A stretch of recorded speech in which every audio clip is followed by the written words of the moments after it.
Hello everyone, today we will cover AS14 amalgamation. Amalgamation का मतलब क्या होता है? जब दो कंपनियां बंद होकर एक नई कंपनी फॉर्म करती हैं उसको अमालगेशन बोलते हैं। जो ओल्ड कंपनियां हैं जो बंद हुई हैं उसको ट्रांसफरर या वेंडर कंपनी बोलेंगे, और जो नई कंपनी फॉर्म हुई है उसको ट्रांसफरी कंपनी या परचेजिंग कंपनी बोलते हैं। एब्जॉर्बेशन में होता है जो एक कंपनी है उसको दूसरी कंपनी टेक ओवर कर लेती है, उसको एब्जॉर्प्शन बोलते हैं।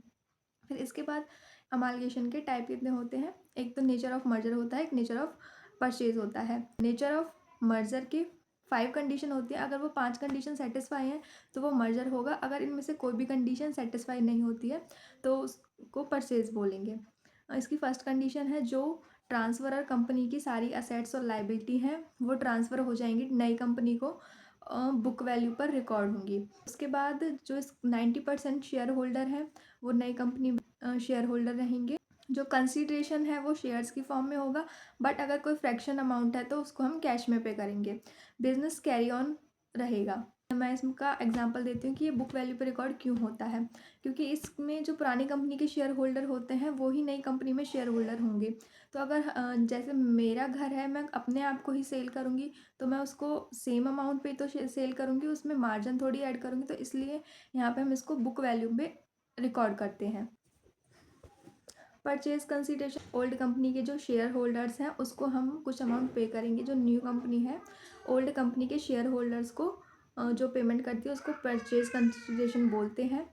उसको या तो वो प्रेफरेंस शेयर देगी या इक्विटी शेयर्स देगी, बट अगर वो डिवेंचर्स होल्डर को कुछ पे करेगी तो उसको हम परचेज कंसीडरेशन नहीं कंसीडर करते।